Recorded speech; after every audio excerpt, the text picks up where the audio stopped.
I didn't hear a gobble. I didn't hear a peep all morning. That was the freaking coolest turkey hunt. Oh my goodness. I was pretty much crammed down in this corner because I had these windows open and I didn't want those jakes to see me. The one jake was basically strutting on my decoy the entire time. So I kind of like scooted out of my chair so I could like get down so that those jakes, because I had this window open basically for filming, I didn't want those jakes that were going back and forth basically to catch me or see me in here. So I crouched down into this corner and I was just kind of trying to film that jake because I thought it was pretty neat how he was beating up on the decoy. And I thought, you know, the longer I can keep him around, maybe the better. I should have had a tom decoy today because I had a tom walk out a little bit earlier this morning to the left of me here. He came out of the woods, never made a peep, never gobbled once. I called at him all morning, didn't hear a single gobble until this guy showed up. But that tom that crossed over earlier literally wanted nothing to do with my hen decoy. I think he saw it, but he wanted nothing to do with it. He just kept going. There were some hens out in the field in front of me. He kind of followed those birds and just kind of went away. Sure enough, another tom came out from the woods over here and he saw that jake strutting on my decoy and it basically just pissed him off. He started strutting way over there. He kind of came closer and closer. I tried filming it the best I could. And as soon as he was within, I would say 50 yards, he just came sprinting towards the jake. The jakes took off. And then as soon as that tom got up by my decoy there, he started strutting. I just pulled up as fast as I could.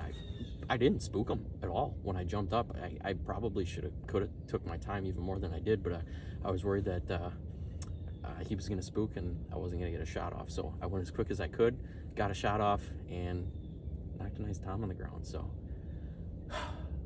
God, that felt good. All right, so there's the TideWe blind. Take a walk over here.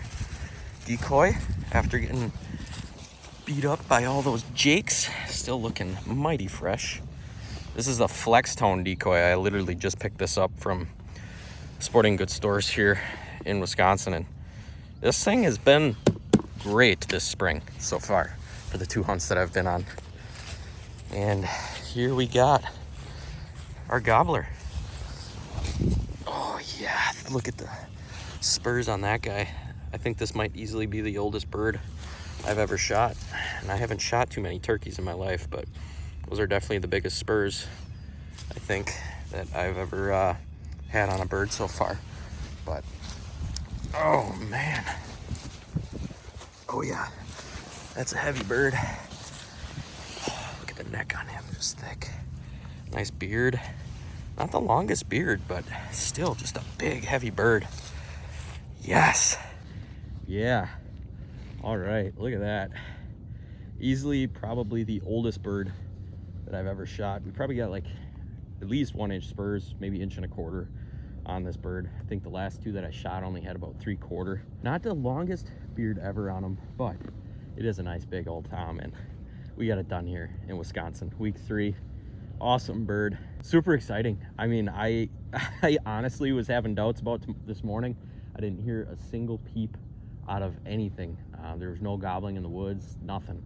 Even after all the calling I didn't hear a single thing. The jakes that showed up on the decoy there, they came yesterday, beat the heck out of my decoy, and today I thought, you know what, that's actually probably a good thing. I'm glad that jake showed up, ended up strutting around my decoy for probably about 15 minutes before this guy came out on the field edge, was just pissed that jake was strutting. Just basically ran right over here. I got a little bit of video of him before he started running, but it's really tough to get video and hunt at the same time. This thing just came hauling over here to scare that jake off this hen, and man, he started strutting right away. Got an awesome shot on camera, and this is just an awesome bird. So yes, we got it done. What a morning. Went from being very discouraged, not hearing a dang thing, to 15 minutes later, boom, having a bird on the ground. So it's crazy how these turkey hunts can go sometimes. I mean, you can go from 0 to hero really quickly, depending on what's happening, you know. The biggest thing was trying not to spook those jakes so that he did stick around, causing some attention, which drew that tom in. So that was good. That was fun. It's always fun getting out here shooting a turkey in spring. This is actually the quietest turkey hunt I think I've ever had, and we still got a tom on the ground. So a lot of different ways that it can go down, and this is just one of them. But thank you guys so much for tuning in.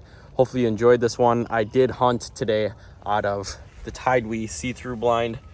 As you guys know, these are available. If you guys are interested in checking these blinds out, you can go to www.tidewe.com, or you can head on over to truewildlife.com too as well, and get yourself outfitted with one of these awesome blinds. We have this Silent Plus see-through blind, which is the one I am using today. We also have the original see-through blind, and then we also have a 3-in-1 see-through blind too as well, which is basically one of these entire blinds here, plus another one right next to it. So you get basically a double wide blind that is almost 100% see-through.